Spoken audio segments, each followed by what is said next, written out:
Right. September 24th, 1971 was the last day at the time 16-year-old Kathy Marie Moulton was seen. Kathy planned to attend a dance during that night in her hometown of Portland, Maine.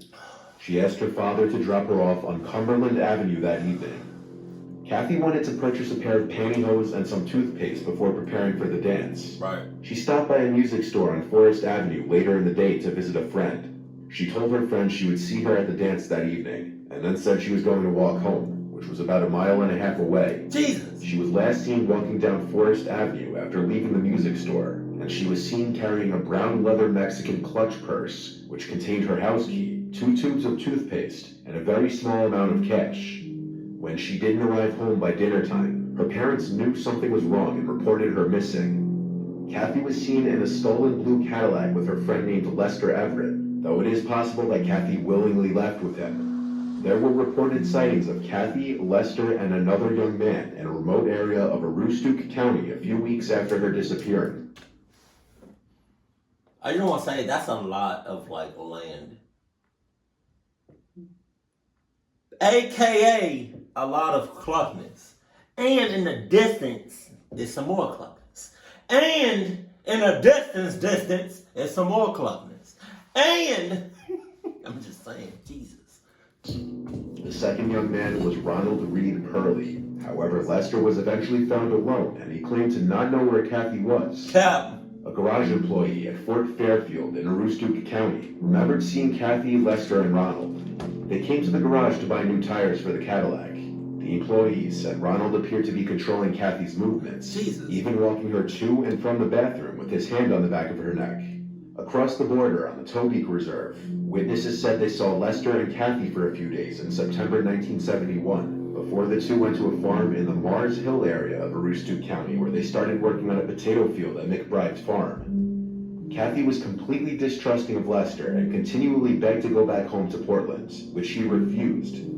Kathy befriended a teenage girl who worked on the fields. The girl said Kathy was nervous about her parents being upset with her. That's so much land, bruh. How do you keep up with that? How do you, the chances of cluckness actually happening on shit like that, on that amount of land, is pretty high. And, I want my own land, but, that's just too much, yo. And that they were probably looking for her.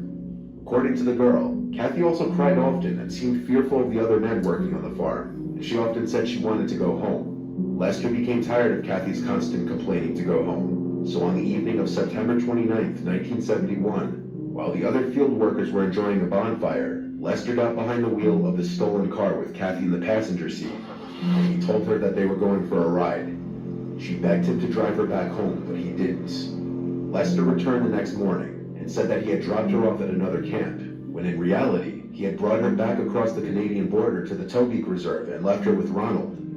At the end of the potato harvest, Lester and a few others left for Florida to pick oranges.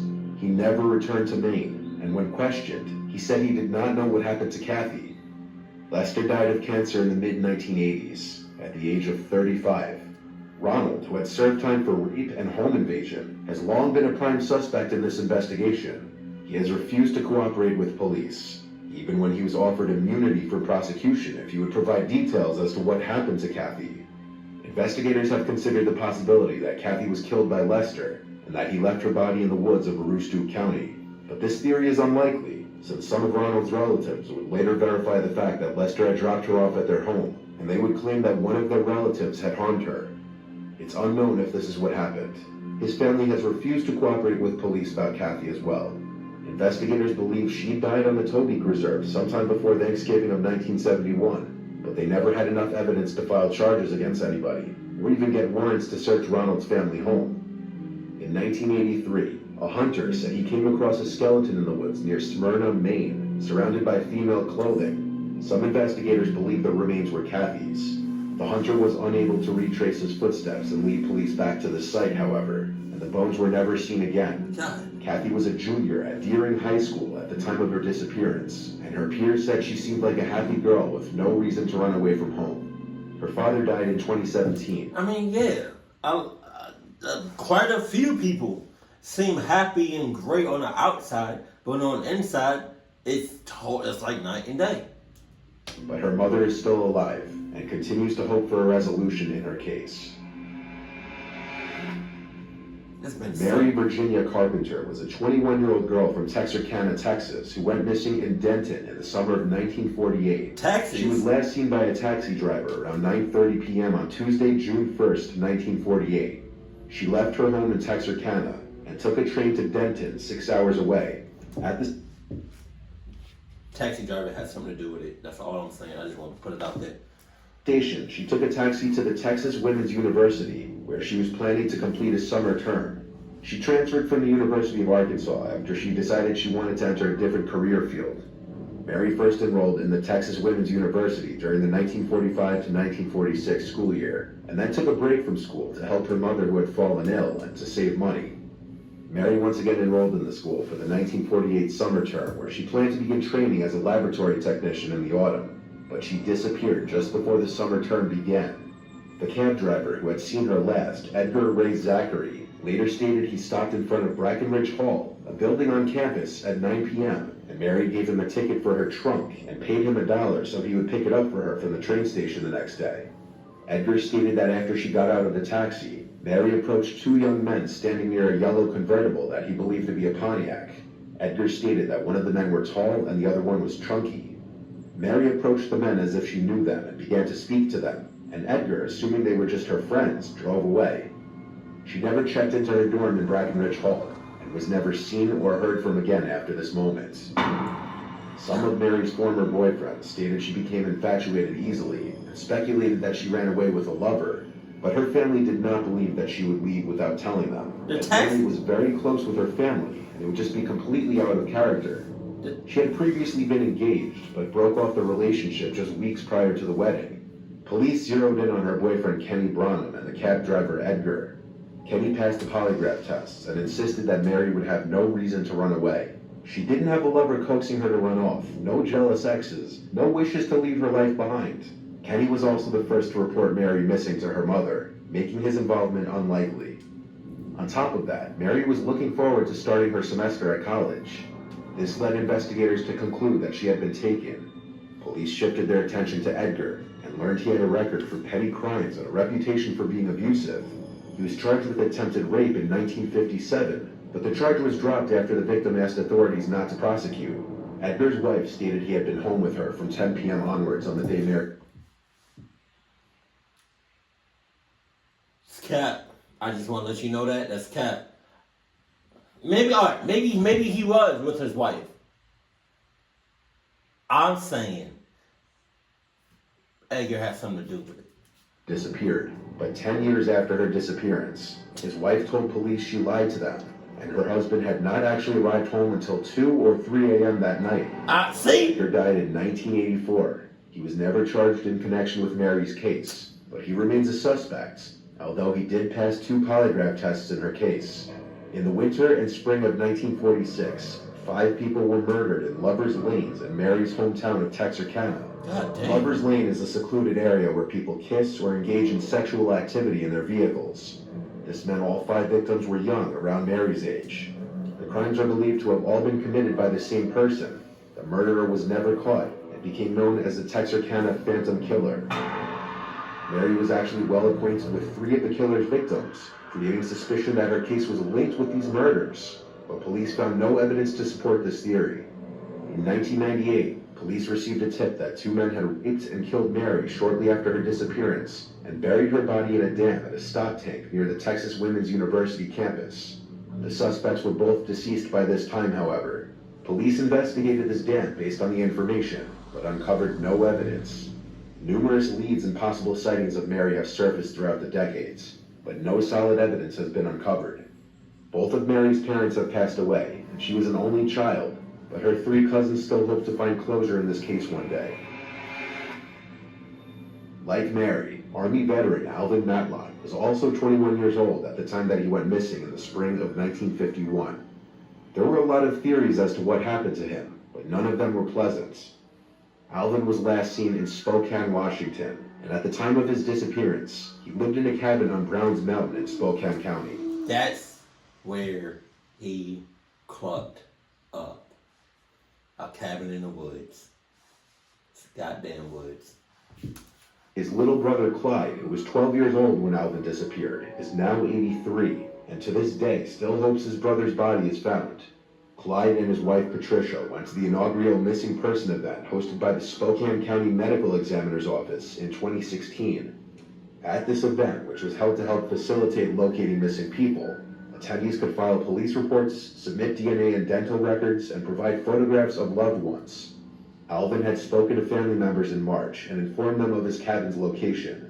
As far as his disappearance, his family first suspected something wasn't right when Alvin didn't show up to the family dinner on Thanksgiving Day, 1951. His worried mother drove to his cabin on Brown Mountain to find the cabin empty and both of his vehicles gone. The family was told by a neighbor that he had quietly packed up and gone to Alaska. Clyde and other family members believed this for a while, mostly because they wanted to. But as the years passed and there was no contact from Alvin, it became clear he was not in Alaska. The story going around was that Alvin was having an affair with a married woman and had gotten into a fight with the woman's husband when he found out about what was going on.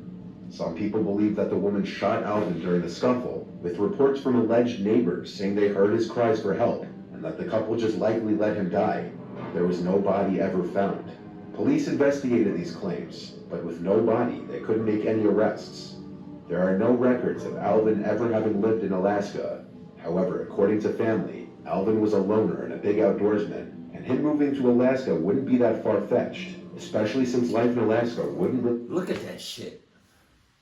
You got a big body of water next to some goddamn in mountains with some snow on top of it, and it's July. Next to some miles and miles on miles on miles in woods. Be that far off from the lifestyle that he was living in his cabin on Browns Mountain. Still, with no records of Alvin living in Alaska, and the complete cease of contact from Alvin's end, it still just doesn't add up, and some suspicion was also placed on the neighbor, who reported that he moved to Alaska. Patricia Matlock had done some detective work of her own, trying to find new leads and track down possible witnesses, but it was all to no avail. During the missing person event back in 2016, all Clyde could do was hand over some photographs of his brother and provide his DNA, in the hopes that someday, his brother's remains would be found and identified. He gone.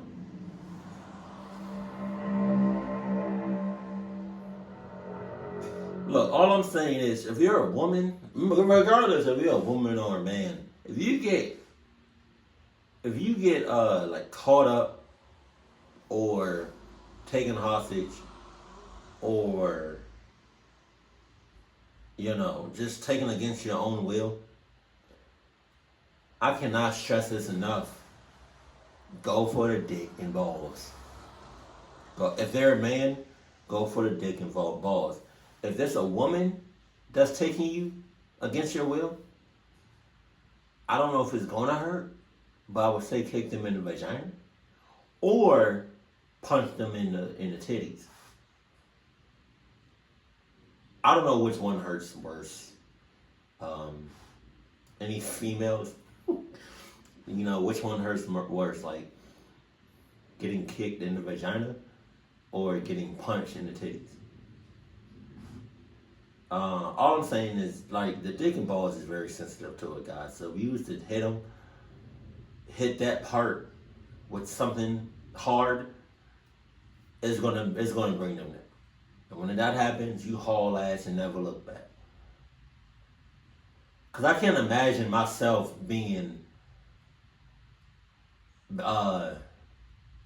just being caught up, and then now I'm gone for 10 years without no trace. That don't even sound like me. I don't even know, like, I'm putting up a fight. Like, why are you following me for 5 minutes and I'm walking? You going the same pace as me, but you driving. I can't do it. I can't. I would have made so much noise. I would have made so much, like, racket. Like, I would have been I would have caused so much havoc on them and the people around me, on me. Keep it cool, keep it classy, and I love you. Stay happy, my family.